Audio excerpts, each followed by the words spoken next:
Salam tamu.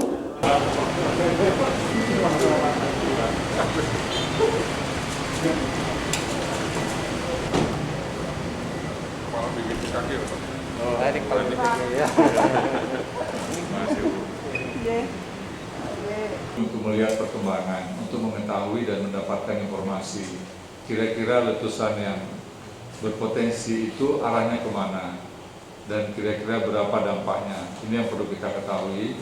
Pada kesempatan ini juga nanti kami dari BNPB akan menempatkan helikopter Pak di sini yang bisa mungkin nanti dimanfaatkan oleh Gubernur DIY dan juga Gubernur Jateng untuk memantau perkembangan.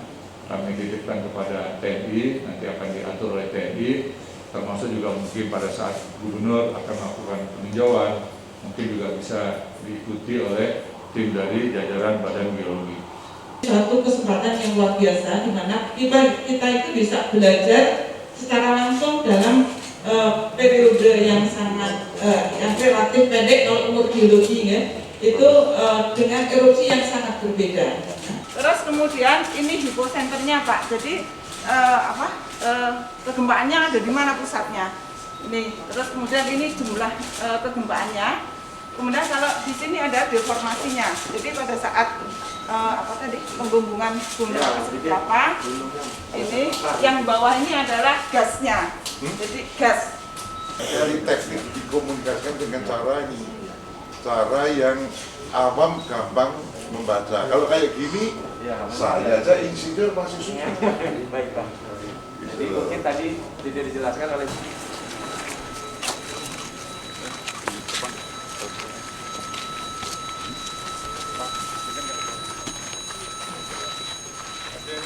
kalau posisi malam hari kabut, nah, kita tidak bisa melihat apa-apa, tidak bisa melihat visual. Nah, kita cuma mengandalkan untuk ini aja, untuk seismograf ini, untuk audio ini. Kalau memungkinkan nanti untuk yang CCTV mungkin ditambah yang thermal itu mungkin untuk malam hari bisa lebih maksimal, sehingga pada waktu ada aktivitas seperti mungkin ada aktivitas yang lebih resiko, kita langsung bisa memberikan informasi kepada warga. Nggak, tembus nggak bisa. Nanti kita coba untuk ini. Keluar sudah mulai latihan. Ini terus semua kotoran ditempatkan di sini nanti menjadi pupuk.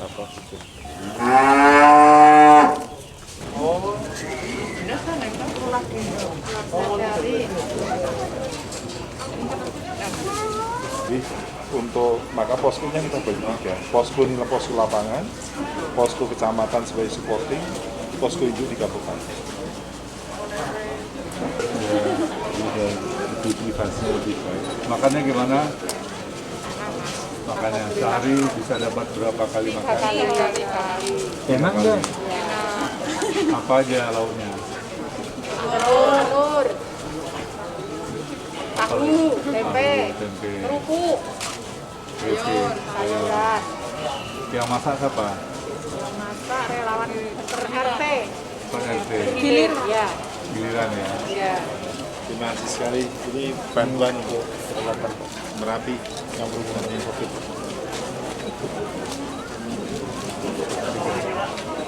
Oh siap. Ya, dan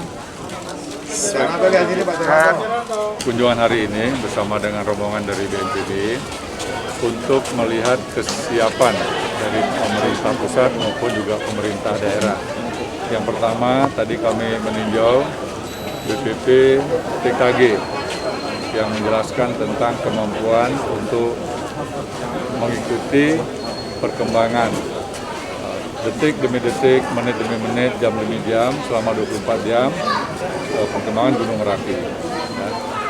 Kita semuanya sepakat tadi bahwa informasi tentang perkembangan Gunung Merapi hanya disampaikan oleh Kepala BPP TKG, sehingga tidak boleh mengutip informasi atau mendapat informasi dari luar BPP TKG, supaya kepastian data, kepastian informasi itu tidak menimbulkan kekhawatiran, tidak boleh menimbulkan kepanikan. dan juga informasi-informasi yang disampaikan tentunya bisa membuat masyarakat itu menjadi tenang, menjadi lebih siap, dan juga ketika ada kejadian yang sifatnya lebih tinggi, maka bisa mengambil langkah-langkah yang tepat. Kemudian yang kedua, kesiapan dari BPBD bekerjasama dengan unsur TNI, unsur Polri, Badan SAR Nasional, Tagana, ya khususnya juga para relawan dari berbagai organisasi yang kiranya bisa membantu terselenggaranya tempat pengungsian yang memadai. Yang pertama adalah bagaimana fasilitas keamanannya, yang kedua kenyamanannya, dan juga termasuk tentunya adalah masalah kesehatannya dan faktor-faktor lain yang bisa menunjang supaya masyarakat terpenuhi kebutuhan dasarnya. Tadi Pak Bupati telah mengatakan bahwa untuk stok makanan beras bersama dengan lauk pauknya sudah siap untuk beberapa waktu ke depan. Kemudian juga kerjasama yang sudah sangat baik ini, di mana dapur lapangan dikelola bersama oleh para relawan dan juga dibantu oleh unsur-unsur lainnya termasuk TNI dan Polri.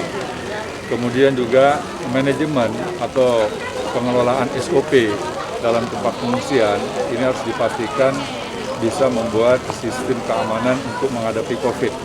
Ya, kita tidak ingin kondisi di pengungsian ada 1-2 orang yang terpapar COVID akhirnya dapat menulari yang lainnya. Termasuk juga tersedianya air bersih. Tadi kami mendapatkan informasi air bersih cukup, tetapi tetap perlu dapat bantuan dari mobil tangki. Ya. Kemudian juga mereka yang secara fisik, secara kemampuan ini relatif rentan, ya ini harus mendapatkan prioritas untuk berada di pengungsian, yaitu yang lansia, kemudian punya penderita komorbid, lantas juga ibu-ibu hamil, kemudian ibu yang menyusui, serta balita. Dan tadi kami memberikan bantuan senilai 1 miliar rupiah kepada pemerintah Kabupaten Klaten dan juga nanti kepada seluruh kabupaten yang terdampak. Kiranya dana ini bisa dimanfaatkan untuk kebutuhan masyarakat di pengungsian, termasuk juga dukungan untuk masker, hand sanitizer, dan alat rapid test swab antigen yang bisa mendeteksi seseorang terpapar COVID hanya dalam waktu hitungan menit. Kira-kira